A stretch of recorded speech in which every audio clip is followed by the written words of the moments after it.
Assalamualaikum warahmatullahi wabarakatuh. Halo semuanya, nama saya Muhammad Rais Fadil dari kelas 4 JJD. Pada kesempatan kali ini saya akan menjelaskan sejarah dan perkembangan teknologi yang mendukung GIS. Materi ini disusun oleh Ibu Dr. Insinyur Sri Reski Artini, Sarjana Teknik Magister Engineering.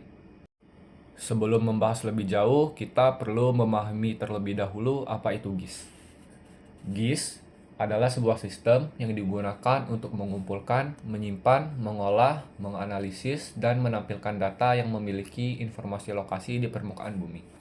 Dengan GIS, kita tidak hanya melihat peta, tetapi juga bisa menganalisis berbagai informasi yang berkaitan dengan lokasi tersebut. Jika melihat sejarahnya, pada awalnya peminat dan pengguna peta berasal dari beberapa bidang tertentu saja. Contohnya seperti militer, lembaga pertahanan, serta dinas survei dan pemetaan. Mereka menggunakan peta untuk memahami kondisi wilayah, menentukan batas tanah, hingga membantu perencanaan strategi atau pembangunan. Karena semakin banyak data spasial yang perlu dianalisis, akhirnya muncul kebutuhan akan sebuah sistem yang dapat mengolah data tersebut secara lebih efisien. Pada masa lalu, informasi spasial biasanya hanya tersedia dalam bentuk peta analog atau hard copy. Analisis dilakukan secara manual dengan melihat peta secara visual. Namun, seiring perkembangan teknologi, sekarang hampir semua peta sudah tersedia dalam bentuk digital atau soft copy, sehingga jauh lebih mudah untuk disimpan, dianalisis, dan dibagikan. Selanjutnya ada modern mapping. Perkembangan teknologi komputer ini membawa perubahan besar dalam dunia pemetaan. Proses pembuatan peta yang dulu dilakukan secara manual, sekarang mulai beralih ke pemetaan digital atau modern mapping. Dengan teknologi ini, proses pengolahan data geografis menjadi lebih cepat, lebih akurat, dan lebih efisien. Di slide selanjutnya ada teknologi perolehan data spasial. Tersedia beberapa sistem satelit penentuan posisi atau navigasi yang makin akurat dan bisa diakses oleh publik kapan dan di mana saja pengguna atau user berada. Yang disebut seperti satelit, GPS, GLONASS, Galileo, dan Kompas. Selanjutnya ada perangkat total station yang dapat menghasilkan data ukuran terestrial 3D berskala besar dengan relatif cepat dan format digital. Selanjutnya, tersedia perangkat digital echo sounder, single atau multi-beam, sehingga terintegrasi dengan perangkat receiver GPS dapat menghasilkan data untuk perairan dangkal 3D berskala besar dengan relatif cepat dan format digital. Yang keempat, tersedia sensor-sensor termasuk radar atau kamera yang beresolusi tinggi yang dapat menghasilkan data spasial 3D yang akurat dalam format digital. Perangkat ini dapat dibawa oleh platform satelit, pesawat terbang, dan pesawat ulang-alik. Selanjutnya tersedia beberapa institusi resmi yang menyediakan data spasial berupa citra satelit, foto udara, dan DEM secara cepat, mudah, dan murah dalam format digital. Contohnya seperti Google Earth, Google Maps, dan Google Ocean. Dan selanjutnya ada teknologi pendukung, perangkat keras dan lunak, telekomunikasi, dan jaringan internet yang makin canggih.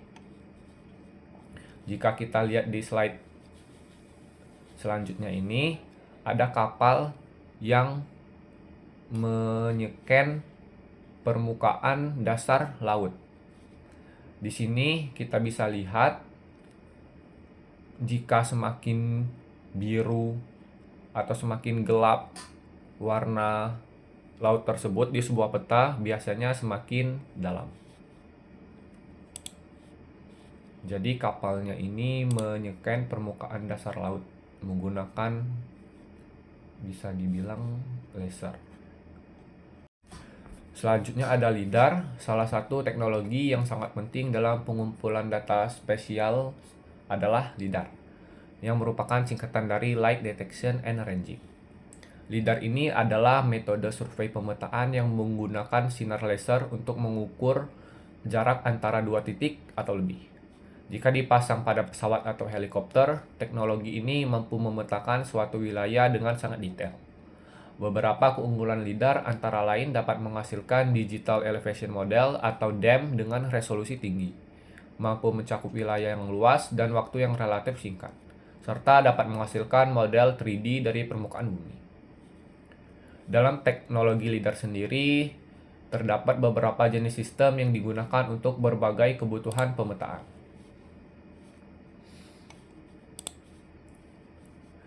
Selanjutnya ada Airborne LIDAR. Secara umum terbagi menjadi dua jenis. Yang pertama adalah Airborne Altimetric LIDAR yang digunakan untuk mengukur topografi atau permukaan tanah. Yang kedua adalah Airborne Laser Bathymetry yang digunakan untuk mengukur kedalaman perairan dangkal. Perbedaan utama di antara keduanya adalah terletak pada jenis yang digunakan. Altimetric LIDAR menggunakan sinar inframerah, sedangkan bathymetry menggunakan sinar hijau atau biru yang dapat menembus air. Selanjutnya kita masuk ke pembahasan citra satelit. Citra satelit adalah gambar permukaan bumi yang diambil menggunakan sensor pada satelit yang mengorbit bumi.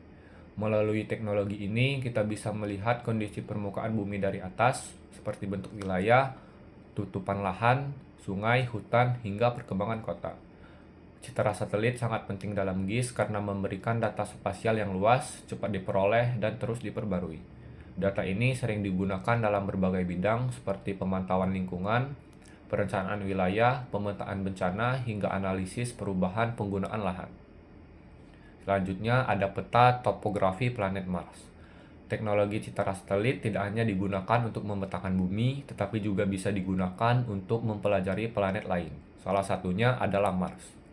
Contohnya adalah peta topografi planet Mars yang dibuat menggunakan data dari satelit atau wahana antariksa. Dengan teknologi ini, para ilmuwan dapat mempelajari bentuk permukaan Mars seperti gunung, lembah, dan dataran. Meskipun planet tersebut berada sangat jauh dari bumi, hal ini menunjukkan bahwa teknologi pemetaan dan penginderaan jauh memiliki peran yang sangat besar dalam bidang penelitian luar angkasa. Melalui citra satelit, kita dapat memperoleh berbagai informasi penting mengenai kondisi suatu wilayah. Misalnya untuk melihat perubahan hutan, perkembangan kota, kondisi pertanian, hingga dampak bencana alam seperti banjir atau kebakaran hutan. Citra satelit biasanya memiliki resolusi yang berbeda-beda. Semakin tinggi resolusinya, maka semakin detail informasi yang dapat kita lihat pada gambar tersebut. Selanjutnya, esensi sistem informasi geografis. Pada dasarnya, inti dari sistem informasi geografis atau GIS terdiri dari dua jenis data utama, yaitu data spasial dan non-spasial. Data spasial adalah data yang memiliki informasi lokasi atau koordinat geografis, misalnya peta jalan, batas wilayah, atau lokasi pembangunan. Sedangkan data non-spasial adalah data atribut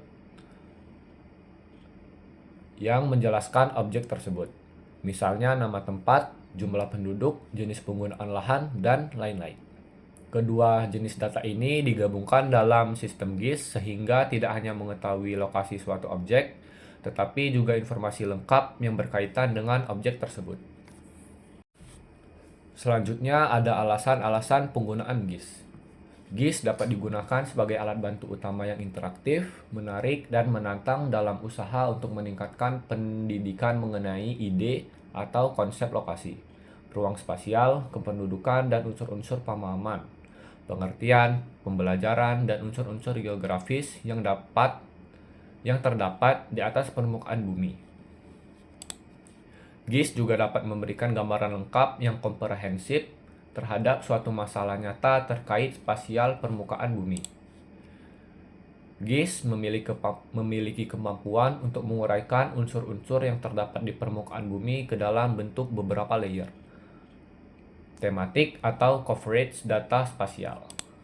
Dan juga perangkat GIS saat ini sudah menyediakan fasilitas-fasilitas untuk berkomunikasi dengan aplikasi-aplikasi perangkat lunak lainnya hingga dapat bertukar data secara dinamis.